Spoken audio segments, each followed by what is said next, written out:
there, and welcome to another episode of Life After High School for Students with Disabilities. I'm Catherine Kostelic with Hardin County Schools, and I'm excited to talk more with Carolyn Wheeler. Carolyn is a project director with the Human Development Institute at the University of Kentucky, and she has over 35 years of experience in this field. And also personally, she has served as power of attorney and the financial payee and being financially responsible for individuals with intellectual disabilities. So she has a lot of personal experience helping to plan and shape future planning for students with, for individuals with disabilities. So we're happy to have you. Well, thank you, Katie. I'm really glad to be here. It's great to see you again. Katie was a graduate student and actually was at the Human Development Institute a few years ago. Right, so we got to know her then, so it's great to see you again in your professional capacity. Realized. So I'm really glad to be here. So this is a topic that is really near and dear to my heart. For personal reasons, I've actually figured this out for, I guess, 3 different people with intellectual disabilities whose family members either, well, for the first person was one unwilling, and then with the second 2 people, really their family members were deceased.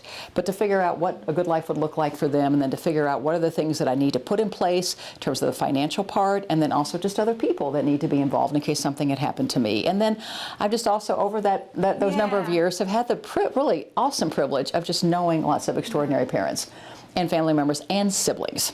So I hope some siblings will watch this, because siblings, parents, by the way, and just you don't want to think about this, but in fact siblings outlive their parents by 20 or more years.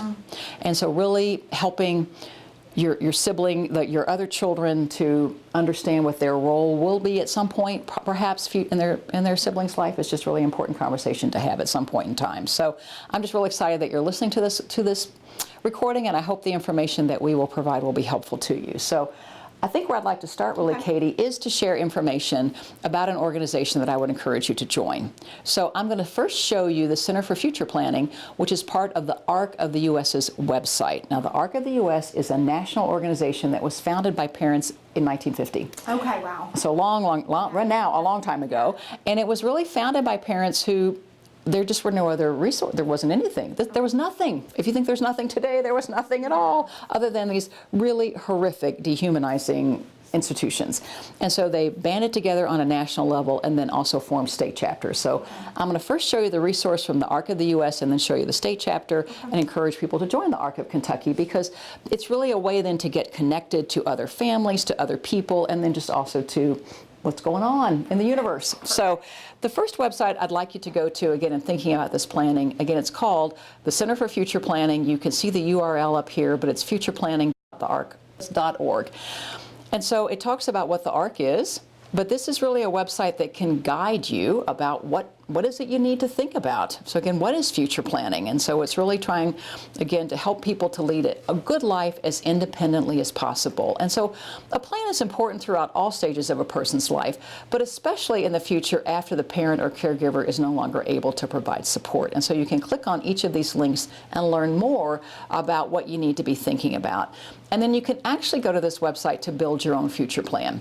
And so Build Your Plan is a tool that enables families to create accounts, online accounts. So again, I think this is really helpful, Katie, because often, and again, my experience is more, in all honesty, with adults who are now 20s, 30s, 40s, and on.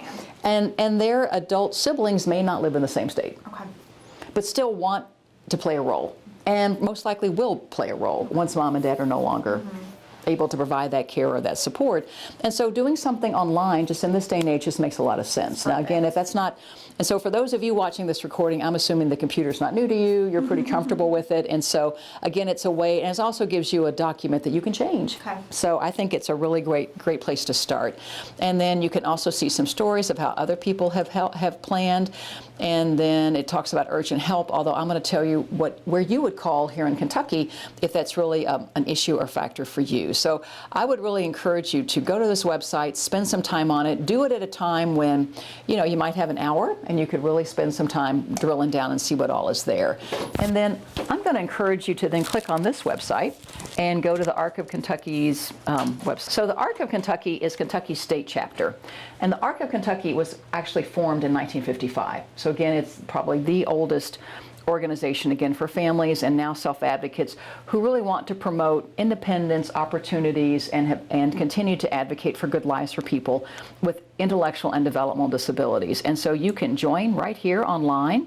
It's $25. That will make a person then actually a member of the National Arc, Okay. or the Arc of the U.S. So, Okay, wonderful. and then you get that information as well, because the Arc of the U.S. has been a critical player since 1950 and why we have what we have today.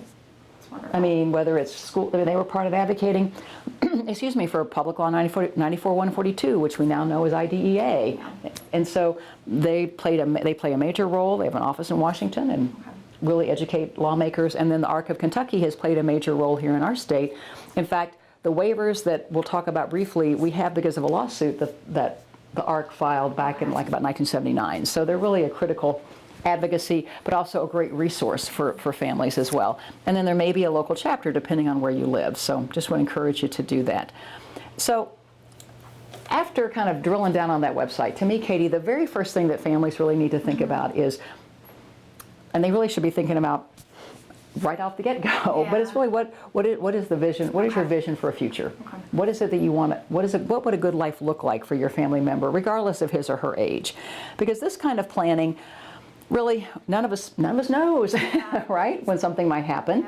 And so it's just really critical to be thinking if you've got a 5-year-old or a 10-year-old or a 15-year-old or maybe even a 20, 21, 22-year-old, but if something did happen to you, and if they're one-parent family, then, you know, for a two-parent family, regardless. But what would happen if those who know and love your child the best, if something were to happen and they were no longer able to provide the care and support, what would you want life to look like? So I'm going to show people some resources that I think that really will serve you well now, in terms of also thinking about, you know, if your child's transitioning from preschool to kindergarten, what would kindergarten look like? You know, or if they're transitioning from middle school to high school, but then also thinking about adult life. So those tools are available online at a website called Charting the Life Course. So I'll go up to the top. You can see it's just lifecoursetools.com.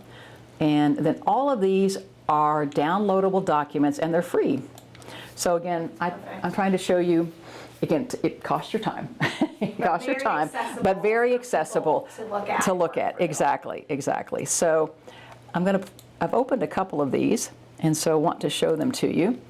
So this set of tools were actually developed in large part by parents at Human Development Institute's counterpart in Missouri. And so the guiding principles is this core belief that all people have the right to live, love, work, play, and pursue their life aspirations just as others do in the community. And these tools are really looking to support positive life trajectories and preventing as much as we can. Again, lots we can't control, but what can we do to prevent negative life events that would lead people away from that good life? And you can see the images down here across the bottom. This represents that this starts at infancy, and then can go all the way until people are, quote, I like the word mature versus senior, but to wherever you are in the lifespan. So these are really, regardless of the age of your child, these tools are for you. And really these tools, Katie, given your role as a school psychologist, they're not just for children with disabilities. I mean, these are just tools for planning for the future, okay? So teachers could even. Teachers, absolutely. Teachers of with kids at any age. At any age and because these are all things that we're wanting. Again, we want isn't the end in mind of school is to help people to be equipped and prepared to hopefully be responsible, contributory, productive citizens. So that's really the guiding principle. And then here are the stages and life domains. So again, here are the life domains. Again, prenatal infancy all the way to aging, but meaningful day in employment. Now, obviously, if you have a preschool child, you might not be thinking about what they're going to do in terms of work. But if you look at preschool toys, or dress up. I have a 3.5-year-old granddaughter, and for Christmas, my daughter wanted us. I bought her. They live in Sweden, but I bought on Amazon, and then my other daughter went to Sweden and took, it was like a fire person's outfit and a doctor's outfit. I mean, you're thinking about adult roles. There's with dressing up. Or people talk about what their mommy or daddy does, and so we're thinking about those things. So, and then community living. So where and how would you live? And safety and security is obviously a huge issue. Staying safe and secure, so emergencies, well-being, guardianship options, legal rights and issues, healthy living. And we know that in this country we do have a big issue around healthy living. And in Kentucky in particular, we're not the healthiest state. And so really trying to set things in motion early on in life to help people to eat healthy, to move more, and not pick up bad habits. Again, if you look at that trajectory, that's a big part of it. And then social and spirituality, building friendships and relationships. And I just can't stress that enough. I just can't stress that enough. Yes, people, by and large, will probably need some kind of publicly funded service. But your son or daughter needs at least one person who's not paid to be in their life, who's going to be in their life as long as they're able to be in their life, to help safeguard their future. We just need at least one, and preferably more. But we do, Katie. If you think about the quality of your life, my life, it's in the relationships that we have. And understandably, children with disabilities are going to possibly, probably need more help around social skills or connections or intentionality around that. So it's just so critical because, again, the roles that I played in people's lives, they've had publicly funded services, but they're not capable of figuring that out. Right. I mean, there's a lot that has to be figured out. And even as I've had family members grow older, they need a partner. They need a partner. There has to be somebody, again, who helps figure things out. Yes. So just this friendships and after-school activities and faith communities are huge. And I know some are not very welcoming, but there's a lot of material out there to help churches and faith communities to become more welcoming. And then citizenship and advocacy, really helping people to have valued roles that not really get into, I think, the mindset of everything having to be special. I mean, I'm not against anything. I mean, Special Olympics is huge. It's awesome. It's wonderful. But at the same time, how do we just help kids be involved with activities with typical kids, so that there's a kind of a range of activities. So we're not always looking for something that just is with people with disabilities, but really is with all kids. So again, that relationships can flourish and grow. So there are life stages and domains across all of those areas. And so the planning tools really provide opportunities for parents then to think about a vision. So here's a tool for developing a vision for family, and then there's also one for the individual. Now clearly you wouldn't give this to your preschool child, but if you have a high school student, this transition age that we're talking about, or even middle school, it's done this way purposefully because, in all honesty, parents, your children may have a different idea, and that can be okay. I mean, I'm not suggesting if they have a different idea that would lead them down the path of destruction. We're not wanting to support that, but they may really have some different ideas. So, in fact, I use this for the woman, again, for whom I'm a power of attorney, not legal guardian, but she receives the Michelle P. waiver. So for her last planning meeting, I sent this to the people that are paid to be in her life, unpaid to be in her life, and actually asked someone she lives in Louisville, I live in Lexington, but to talk with her. She's a woman of few words, but she has some certain ideas about what she'd like her life to look like because she is retired. She is not working anymore. But to think about these areas in her life, and it really meant for it was a better meeting. So, what's your vision, what the priority might be, what are some things that we could work on now? So again, regardless, remember the age, it could be any age to start thinking about these areas. And in particular, in the topic that we're talking about today, usually the big issue has a lot to do about safety and security. And so I'll talk some more about some legal things you want to put in place, but to also remember that really true safety and security really comes from having people who love you. And that you can't buy. That you can't buy. Although sometimes it's been people who are paid to be in a person's life that may actually end up filling that role. And then the other worksheet that I just love is this life trajectory. And again, there's one for a family member and there's one for an individual. I think I only opened the one for family. And you can print these out in color, and that's really nifty, but obviously printing them out in black and white. But I'll tell you what I would encourage you to do, and I would encourage teachers to do this, or if you work with children to do this, you get Sharpie markers. You do this in color. Okay.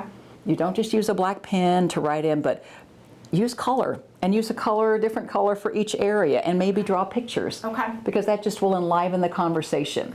Because your child's future is not the Michelle P. waiver. You have a vision for Linda, I have a vision for her future. The Michelle P. waiver resources helps to put that vision into place. Does that make sense, Katie? Absolutely. And same with vocational rehabilitation. So your child's future isn't just about obtaining a publicly funded resource. I think too often we think if I only get this, that, or the other thing, those are means to an end. Absolutely. They're means, and you need those, but it needs to support the vision. It needs to support the vision that you're wanting to go. And so this trajectory, again, you can see the arrow, and then there's space here to put life experiences that would help you in that direction, and then life experiences that won't. So I would love to do this with my 14-year-old grandson. I would. I probably won't have the nerve, but I mean, he's almost 15 now. But if you think about it, if what you want, and whether it's whatever it is up here, but your behavior is taking you here, right? Yeah, absolutely. So because it's the principle of the path. Yeah. Direction determines destination, not intention, and not even information. So for example, I'm leaving after today, Katie, I'm going to head to Bowling Green actually for a special needs expo tomorrow. Lots of families hopefully in that area. So if I get on 65 North, I'm not going to get to Bowling Green. No.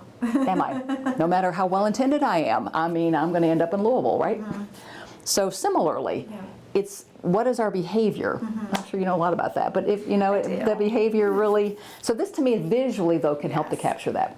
Well, and they're wonderful because once you're having that conversation and getting paper down, you've started somewhere. It's concrete. It gets you on the path. It does. Rather than just sort of wishes and hopes kind of floating there. Exactly. It gives you a really good solid step. So. And same in terms of maybe what it is that needs to be happening at home. I mean, no offense parents, but sometimes, we have parents that are just too easy. I'm sorry, but you're too easy. Do your kids have chores? Yeah. I mean, I don't know. We had a chore chart from the time our kids were, I don't know, maybe 5 and 7. I mean, they can help empty the dishwasher. Helps you tweak some stuff. Some stuff that may be in that. So what are your expectations around, again, adult behavior and helping children to the best of their ability just to be responsible. And so in any event. So I think these are great tools because, again, you're right. Just talking isn't enough. Got to figure out a way to have the rubber meet the road. So again, those tools are all available on that website that I pointed out. They're all online. I've already mentioned it, Carolyn, but those are free resources. Yes, thank you, Katie. And all of the ones that you showed at the ARC are all these are free at no cost. And actually, my suggestion is if you really would be to download the book. Okay. It's not real long. It's pretty easy to read, but it will tell you about all of the tools that are available here on this website. And so again, these actually give you some examples of exploring life possibilities. And these are, if I open them, it'd be too hard to probably read. But then this is the integrated STAR support worksheet, and this really it gives a way to think about. See if we can get it to download while we're talking about it. But it provides a means to really think about, again, services are going to be a part of a student's life, but again, what about their own personal assets? So here we go.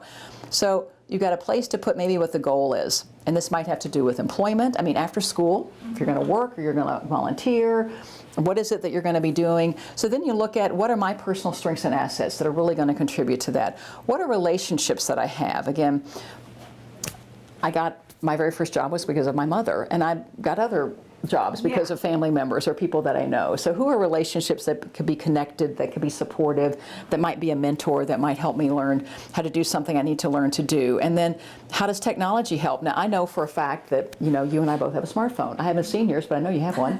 I could just guarantee it. Yep. And how does that help you, Katie? How does your smartphone help you to do your life? Manage your life. You're able to, I put things in my calendar, I put reminders in there, contacts, so I can quickly call people.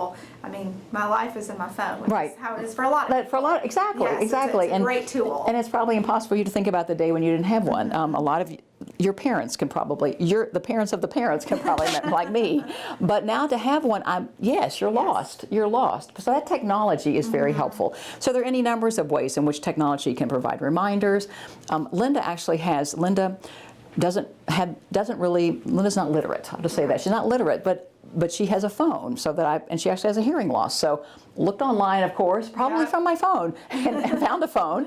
She has a landline because actually she doesn't really need, she doesn't need a mobile phone anymore. She did it one time when she worked, but she's not working. Yeah. So she has a phone that has the ability to ring louder. Okay. And then also you put pictures. So I have people's numbers.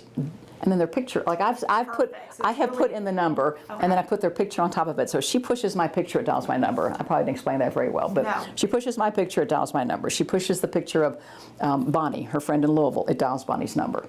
So a perfect support. A perfect support Yes. for her, so that she can be more independent, Yes. because she's not going to learn to remember our phone numbers, you know. So, but there's lots of technology that can really help people to be more independent. And then, in terms of your community and resources there, and then the eligibility specific, there are going to be services that ideally your son or daughter will access as part of the transition planning process. But it really is all of this working together to get to that. And as I may talk in a minute, you know, not all of these may be available.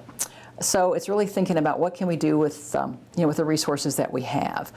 So that's about vision. And then it's really going to be critical that people think about money. Now, I'm going to talk about money from a couple of different points of view. So you now have an opportunity as a family member and for your son or daughter really to create an intentional savings program. Okay.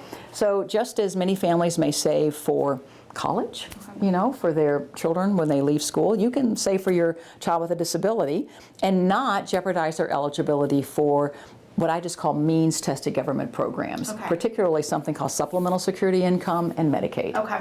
So when in our other recording, Katie, I asked you if you had a college savings plan, and you told me you did. Yes. And that's called a 529 plan. And so your family saved money, or grandparents Yes, saved money correct. to help you go to college and then I Yes. assume to graduate school. Yes. So can you just tell folks, what were you able to use that money for in your college savings plan?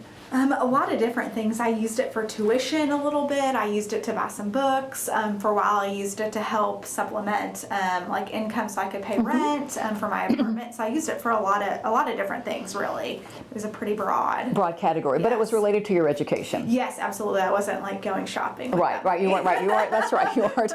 It was all for education. Education correct. purposes. There were boundaries on And that. as I kidded last time, not for your spring break trip to No. wherever you might have gone, because that would have not been a qualified educational experience. Correct. It might have expense. Yes, Might have been an correct. educational experience, but not what was Not intended. something they want me to spend. That's spend it for. Okay. So, able accounts. The ABLE Act was passed in 2014, signed into law by President Obama in December of 2014.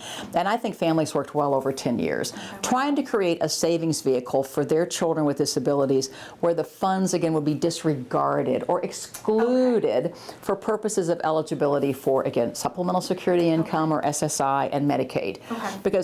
Because you are otherwise, I mean, you are limited. If you're on if you're on those benefits, you can only have up to $2,000 of what's called countable resources in your own name and social security number. They're really intended for people with limited income and limited resources. Okay. But families wanted to save.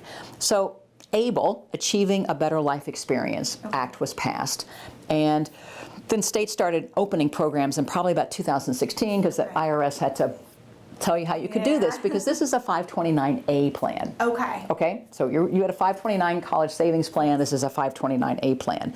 So the IRS has agreed that money that's saved through an ABLE account can grow tax-free, which was the same with your 529 plan. Correct, yes. As long as it's used for qualified educational expenses. This is for as long as it's used for qualified disability expenses. So Kentucky's program is called STABLE. It is administered by our state treasurer, who currently is Allison Ball. And as far as I know, that will continue in perpetuity even when Treasurer Ball is no longer treasurer, although I don't know that there's a limit on her term, but she's doing a great job. She's doing a great job. And actually, Treasurer Ball knew the state treasurer in Ohio, which was a great, talk about networking. Yeah. So Ohio actually opened the very first ABLE program. Okay. And it's a national program. So you could live in any of the 50 states and you could go through, because you're going to do this online. You don't go to a bank, you go to the internet to open an ABLE account. Okay. And so essentially Kentucky partnered with Ohio's program, and we got the benefit of all of the investment that Ohioans paid to create the program, and we get to take advantage of it. So we are essentially linked to the Ohio program, which to me is also really good because the financial services company where the money is invested is Vanguard, which is a very, very solid financial services company, and they have very low fees because this is an investment account. It's not really like your typical savings bank account. So stable accounts, again, that the earnings on any of the savings are tax deferred and then tax free when they're used to pay for qualified expenses. And then the balances and distributions do not affect needs-based financial aid such as Medicaid or SSI, again, supplemental security income. And then participants can request their own stable card that's similar to like a health savings account or maybe flexible spending account card, where money could be loaded onto it. So for example, if you were going to go buy a pair of glasses, you could take your stable card to wherever that store is, and then you would be able just to do that without having to actually have cash. Now, who is eligible? So anybody is eligible as long as their disability occurred before the age of 26, which I'm assuming is our entire audience here in terms of who would be listening to this recording.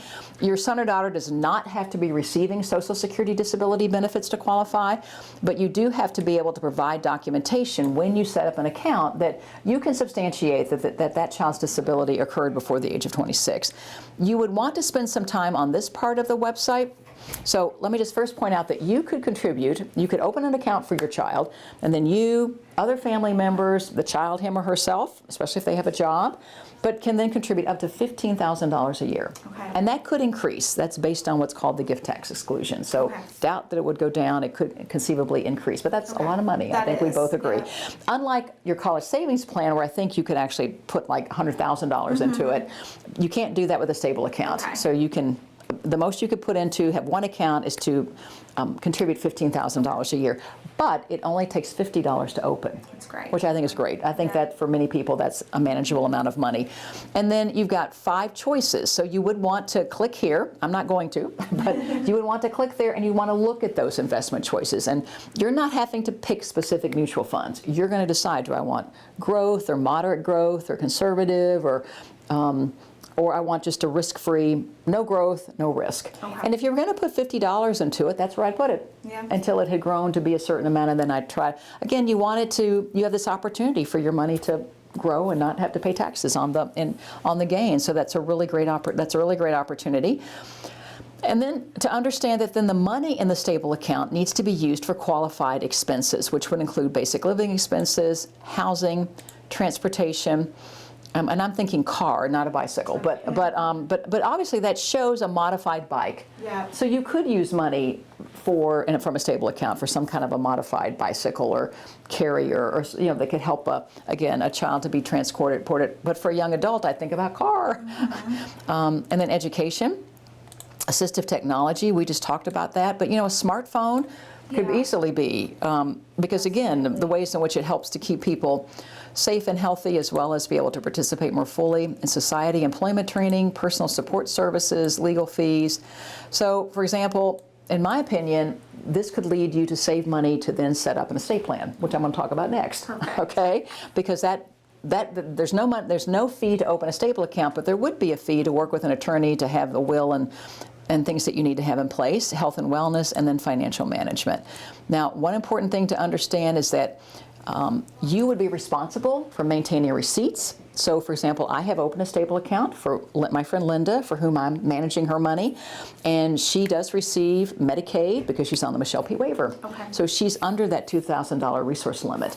And because Linda's worked, and I would just advocate for that really strongly, Linda's worked probably 35 out of her 66 years, pretty much on a part-time basis, still maintained her eligibility for a Social Security disability benefit of one sort or another. But because of that, she contributed payroll taxes. When you work, typically you contribute payroll taxes, your employer matches it. So Linda now at 66 has a very, very nice retirement income from Social Security. And she is a woman of simple means. She has a bunny rabbit, but is not into purses or clothes or just things that, she only needs one reasonably big screen TV. So she's a woman of modest means. So I'm putting money into the stable account in large part to keep her under that limit, but then I am saving she wears transition lenses. So those are $400 or $500 when she needs a new pair. And actually probably saving for hearing aids, which she's not inclined to think she wants to wear, but at some point, might have to, or saving for if there are just other medical things down the road that Medicaid or Medicare won't pay for. So again, not $15,000 a year, but $100 a month. That's what we're doing, and so it is a really great opportunity. Well, I was just going to say, especially for a lot of our audience, these high school transition age students, putting money into account like this really sets them up to hopefully reach the types of goals that they've set for themselves in their vision planning, education, employment-wise. It allows them to have the financial freedom to pursue the things that they're really interested Exactly. in. And so again, Wonderful. And I'm really of the mindset that something's better than nothing. Yeah. You know, I mean, I wouldn't have had, I wouldn't have $15,000 a year, but I'd have something. Yep. You know, so just something is better than nothing. And Absolutely. even the Stable account will send, I think, electronic messages to family members that when it's your birthday, you know, you can gift money into my Stable account, you know, That's as opposed to maybe buying me something I don't need. So this is really a great financial planning tool, both for now and then for the future. But then moving on into the future in terms of your vision and wanting to safeguard it, there are certain, they're going to be, hopefully, you know, you need to be looking at income for your child. Okay. So I want to talk about a couple of resources around that area. So many of your children now, or when they turn age 18, may qualify to receive a benefit through the Social Security Administration. That is not Social Security. Okay. But it's called Supplemental Security Income, or SSI. So SSI is administered through the Social Security Administration, but it's not Social Security. The funding for those payments, which are now probably over $1 trillion in the United States, it's a significant amount of frankly, taxpayer dollars. It comes out of the U.S. federal Treasury. Okay. So anyone who receives an SSI payment hasn't contributed toward it. Okay. People who receive a Social Security Disability Insurance, or SSDI benefit, it's off somebody's work record. Okay. So if your child has been receiving an SSI payment while they're a child, once they turn 18, they're going to have something called an age 18 redetermination. Okay. So I want to talk about that. And so this is a book, Katie, that I think would be great to be a part of transition planning meetings. It's free. It's on the Social Security website. Okay. So it's what you need to know about your supplemental security income when you turn 18. Okay. Because making the assumption that your child will always be eligible for this benefit is just that. It's an assumption. Okay. And there are certainly many, many children who will continue to be eligible because they will meet the adult definition of disability, but there are also children who will not. Okay. So this states, you know, that we will be contacting you within a year of turning age 18, so you can anticipate your child getting a letter between age 18 and age 19, or even might be 19, 20, but it's going to happen whether or not your child works. Okay. This will occur. Because again, they're going to determine your eligibility based on disability rules for adults. And so those are not the same as the disability rules for children. So there's going to be a lot of information that you'll have to provide. Okay. And one of the things that I just want families to know is right here. Historically, about 1/3 of children lose their SSI eligibility following the age 18 redetermination. But in any event, hopefully you can see, but to get the booklet, just to know that not everyone does. And again, because the nature of the disability may not be significant enough. Okay. So it was as a child, but not as an adult. But there's some wonderful work incentives if that were to happen to your child. And I'm going to come over here. That if that did happen, and your child was determined to be no longer medically eligible after the age 18 redetermination, it says your SSI payments usually stop. However, if you are participating in an approved program of special education, vocational rehabilitation, or similar services, your benefits may continue until you stop participating in the program because of this SSI continued payments rule. So that, to me, Katie, is a really good reason to stay in school. It's a really, really good reason to work with the Office of Vocational Rehabilitation, to be on a career path, to be getting additional training, or getting a job. Gotcha. Because your SSI payment will at least continue. Again, it's kind of like helping to launch you as a young adult, you know, to be a level of a stepping stone. So, and then if your son or daughter does continue to be eligible, or if they're even working while they're 16, yeah. I just really, I can't stress enough, parents, that the value of work just will. I'm assuming it served you well. We talked about how it serves us well, but work is so much more than just money. I mean, work is, well, why do you work, Katie? I mean, in addition to money. What are reasons that you would give for working? It gives you a purpose. I like my job. I feel like it's important, so it makes me feel like I have a purpose and fulfill me in ways other than just getting money. And I know it does that for everyone. Right. And so it's a sense of purpose, identity, and usually relationships and friendships. True. I have a lot of good friends that I've met through work, either at this job or previous jobs, and have kept those connections. So. That's right. So it's not just about the money, although money is helpful. Yeah. And while $771 a month now, this is in 2019 when we're doing this, that's the most that a person would receive on SSI. And so if I'm living at home with mom or dad and I'm paying my fair share, because I'd have to be paying, they need to be paying you their fair share of room and board, you know, they may have $300 left over. Well, that's a lot when you're living at home with mom and dad. But I think you and I would both agree, Katie, that on $771 a month, you can't do very much. It doesn't go very far. It wouldn't go very far. So again, thinking of that vision, you know, frankly, it may be fine for your son or daughter to live with you for a period of time, but at some point they may, like their siblings, want to be able to move out or have a place of their own, or again, at some point you might not be, you're not going to be here. So again, trying to think about ways that we can have additional income. Absolutely. And so work is one of those ways. So just know that while your student, your son or daughter is in high school, Social Security has an extraordinary work incentive called the Student Earned Income Exclusion. And so this allows youth under age 18 who are regularly attending school, and that doesn't have to be full-time, essentially to have some of their earnings excluded from their countable income when determining SSI eligibility and payment. So what that means is that while a student is in school, and actually that could also be college or university, and see it's at least 8 hours a week, grades 7 through 12 for at least 12 hours a week. So again, it's not even necessarily full-time. What that to me means is that really you could be going to school part-time and working, is that there'd be no reduction in that student's SSI payment, which is really wonderful. So again, it's trying to encourage students to work. So if you had the 771 and you make $400 a month, there's no reduction of the SSI payment. You would have both. And then it's also going to talk about another amazing work incentive called PASS.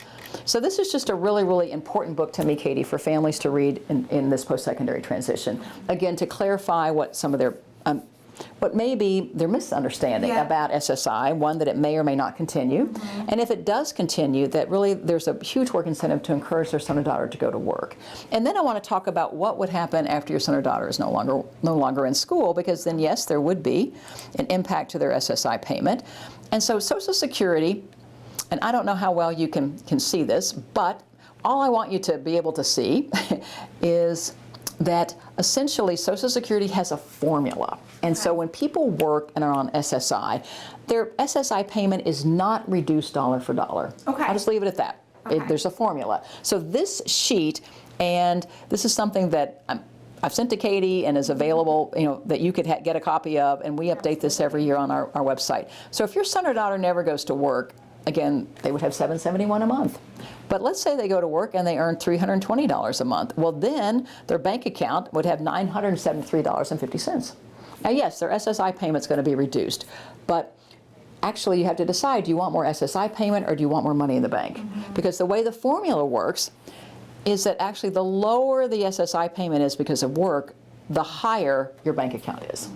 And that's just the nature of the formula. So it really rewards people who work, in my opinion. Now, yes, so again, so you think, well, the SSI payment goes down, but if the money goes up, your son or daughter still has the money to pay you room and board, and maybe they actually could pay more. Absolutely. They might be able to pay more, but it also sets them up then, again, to have the opportunity to, at some point, maybe move out. Or I know of families who have actually created a separate living space in their own home for their son or daughter with a disability, so that they have greater independence. But again, they're going to pay a greater share of the utilities, or they're going to pay for their own cell phone, and they may even have their own cable. I mean, I don't know. You know, I mean, they're going to pay more. They're going to share more in the overall cost of the house. And then you say, well, what happens to Medicaid? Well, as long as you keep under that $2,000 resource limit, you'll have it. Okay.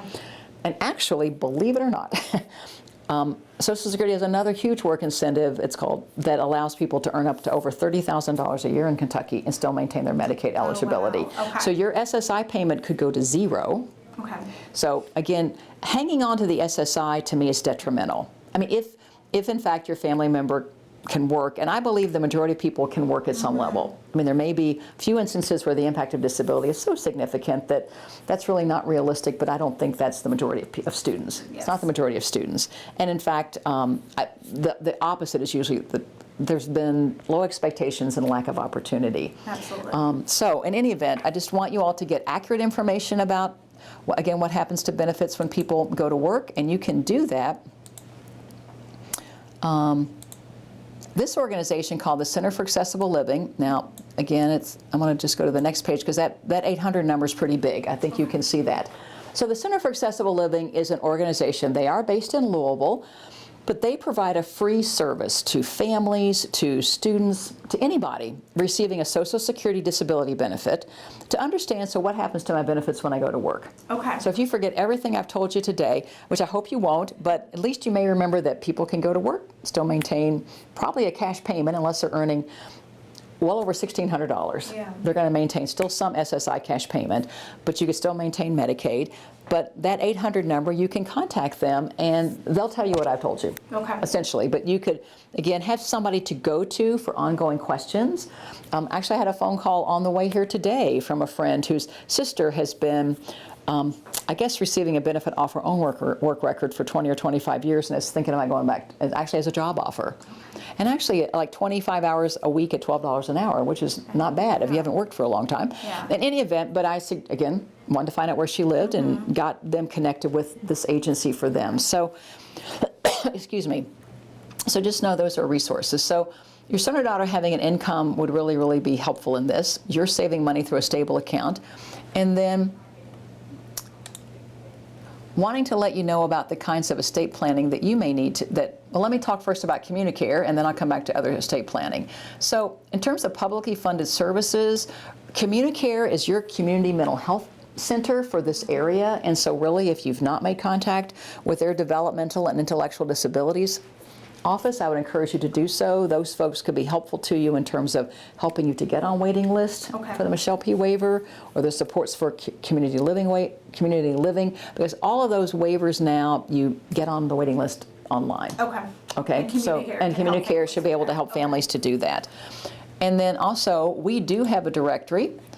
Again, I'm part of the Human Development Institute. If you go to our website, you can scroll down and we have an online directory. And we also have a directory that you could print out. But if you click on Community Living, it will give you the names of all the various publicly funded services. Again, heart-supported living is something to consider because there are very large waiting lists now for the Michelle P. waiver, the supports for community living waiver. There's not a large waiting list. There's not a waiting list at all, as far as I know, for the home and community-based waiver. And this would be if your child really has significant impairments, usually physical impairments, and actually would meet nursing home level of care. But that there are families who do get services from this waiver, and it's really helpful to them. And then the waiver that most families tend to know about is about the Michelle P. waiver. And again, the Michelle P. waiver offers services that can really help while your child is in school and out of school in terms of, again, community living supports or supported employment. But right now there's a really, really, very large waiting list. And so if you're not on it, you need to get on it. And so CommuniCare should be able to help you to do that. And then the supports for community living waiver is the other waiver. And for both of these, here's the website. It's right there. It's called Benefind. But and so you could do that on your own. You could kind of see if you can figure that out, or you could try to, again, CommuniCare could help. And then the last area I want to talk about, Katie, is what families need to do to put things in place legally. And so the stable account is a great place to be saving money for your child. But if you want to leave, if you were to, for whatever, be in a car wreck, and you want, and really it's important to figure out what would happen, again, to my child in terms of who would take care of them, but also what kind of money would I want there to be available. You're going to need something different than the stable account. You can't, for example, leave or make the stable account a beneficiary of a life insurance policy. So you have to have some, you really have to some other vehicle, exactly, and some other vehicle in place. And so that vehicle people refer to as special needs trust. And so I want to talk about Life Plan of Kentucky, because Life Plan is really a resource for families regardless of where they live in Kentucky, and really was designed probably for most of the listening audience. I think of myself as a person of modest means. And so Life Plan can work for people who have lots of means, but it's really, we've created a pooled special needs trust, Katie, that essentially people can join. So instead of having to work with an attorney to create your own, which would be more expensive, you can join Life Plan of Kentucky and essentially have your own, your trust managed through Life Plan. So I'm going to at least show you some of the things on the website. So if I click on Learn More, there actually are some articles about what are special needs trusts. Again, this may be kind of hard to see, but there's what is a pool trust? Well, what is a special needs trust? If you click on there, there's an article about that. What is a pool trust and how does it help protect my family member? Funding a special needs trust, how much is enough? And we'll see if this will open, kind of do a little presentation about what life plan is. Well, I don't want to be the life of the party. So no, I think it's not going to let me do that. Yeah, maybe it's going to. It's a Prezi presentation, so we'll see if it will load. Okay. So Life Plan is located in Lexington, but it serves all of Kentucky. And so it's a nonprofit, it's a 501c3 organization, which pool trust, that's required by the federal law. And we provide the trustee services. I used to be on the board, that's why I say we, but that's often an issue for families, is who's going to be the trustee. Okay. So sometimes there may or may not be other, especially now, I mean, if all of your children are under the age of 18, they can't function in that role. And even thinking down the road, those children, when they're grown, may or may not be in the area, or you may not feel as though they'd be the best person to take on that role. So Life Plan serves as the trustee, and then also provides a lot of education and guidance regarding this kind of long-range planning. And so the executive director is not this person featured here, but her name is Karen Perch. But Karen is a member of the American Academy of Estate Planning Attorneys. She herself is an estate planning attorney, and she has a sister with a developmental disability, which is really what interested her in doing this. And so a great deal of her private practice has been around helping families plan, but then also she just knows so much about how all of this works together. So, as I said earlier, under current federal and even state law, typically a person with a disability having more than $2,000 in countable resources may not be eligible for Medicaid assistance. So with a pooled special needs or supplemental needs trust account, the individual can receive the benefits of the resources and still receive Medicaid or supplemental security income. So again, the money in that account is disregarded, just like with a stable account, for purposes of Medicaid or SSI eligibility. So it's a way to still have the benefit of those publicly funded programs. So this is a picture of Danny Lederer and a very handsome brother-in-law. Danny was a member of his sister's wedding party, and his family had done all of this planning on his behalf, and so I just like to show some Kentuckians as well. So here are some advantages of a pooled special needs trust. So just like really with stable accounts, if you put money into a stable account, Vanguard's going to figure that out for you, and I don't know, again, that's not my forte. So, excuse me, with Life Plan, we have professional wealth managers, and then, excuse me, when somebody wants money out of the trust, we'll make sure that that's done correctly, so that it's not distributed in such a way that jeopardizes a person's eligibility. The cost, now there's no cost to do a stable account, but there is a cost to open an account with Life Plan, and it's between $100 and $500 depending on the person's income. Okay. But that's substantially less than if you were to work with a private attorney, and I'm not putting any of them down because one size doesn't fit all. Yeah. But it's much more expensive to have your own trust. And I use the analogy of I like to swim, and so people could have a swimming pool out their back door if they have the money, right, and the land to build one or to even get an above ground pool. But then they also have all the responsibility for maintaining it. Right, the chemical balance, and also the liability issues if somebody gets in there in the middle of the night and drowns, and so. Yes, you have your own pool, but you also have a lot of responsibility and expenses and risk associated with that. Versus you can do what I do, which is I belong to the Y. So the Y paid to build the pool, and the Y keeps the chemicals, and the Y has a lifeguard. Now, I can't go swimming at 2 in the morning, not that I'd want to, but I mean, I have to go when the Y is open. But I appreciate the fact that I can, but I joined the Y, and so I pay a membership fee. So similarly, you're going to join Life Plan. There's just a one-time what we call enrollment fee, but then Life Plan has created the trust. The board of directors assumes essentially a fiduciary responsibility for the management of the money, and you really do have somebody who knows what they're doing. So when requests are made, so for example, we've helped people go on vacation. Well, we don't send that person a check for $1,000. We pay for things. Gotcha. Or if someone wants to buy a car, we send the check to the dealership. Does that make sense? Absolutely. Because a trustee role with this, a special needs or supplemental needs trust is not a line of credit. You just don't write checks to people. And so there's also then potentially taxes. So anyway, now all of that is done. Plus we will manage small amounts of money. Now, I don't know about you all, but $500 is a lot of money to me. But families who have, $50,000 is a lot of money. Well, I can tell you no bank would be interested in being a corporate trustee. In fact, Chase wants $5 million. So, again, for most of us, that's not that's way out of what we're able to do. So life plan will manage smaller amounts of money. It's very accessible. It's very accessible to families, right, who can save.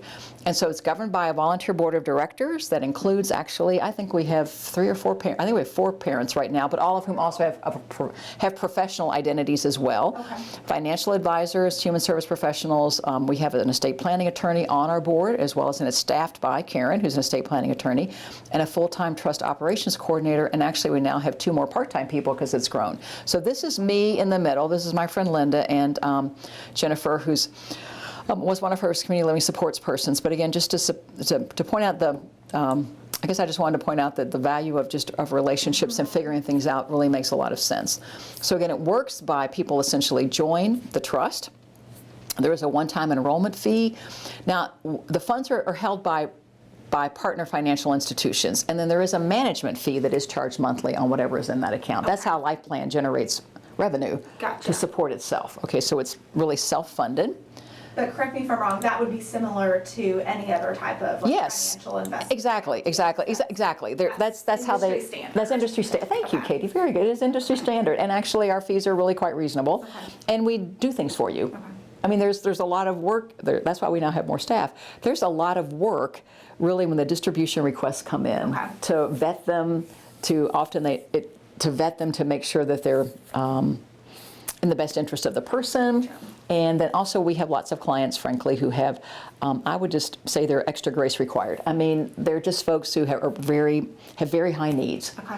Have very high needs. And so I'm not being negative, but just that there really is a person who answers the phone. How's that, Katie? You're able to provide that service. So people who may be anxious or just who just really need a lot of we provide a lot of emotional support. So you don't get a voice prompt. You get a real person when you call. That's wonderful. And it is. So there's a lot of service that's provided. So that's also a picture of that's Matt Lowe. Matt and his sister Katie. So Matt actually works, I think 20 to maybe 25 to 30 hours a week actually at UPS in Louisville. Okay. And he's a Teamster. Okay. So Matt's a good example of just, again, a young man. In fact, he now receives, I think, an SSDI benefit off his own work record. He may be earning too much to even get that, but his parents have done this kind of planning. But again, to reach his goals, to be able to do that. So I just wanted, those are just, so actually the website's correct. Actually, Life Plan's going to be moving later this month because expanded, and so need more room, but we'll still be in Lexington. So it is a really good resource for families around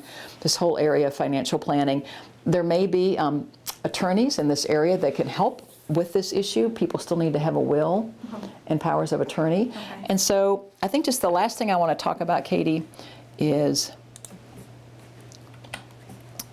it's just this whole issue of guardianship. And I think what I'd like to suggest is that families, before not assuming guardianship, but it's just to explore this concept of supported decision making. Okay.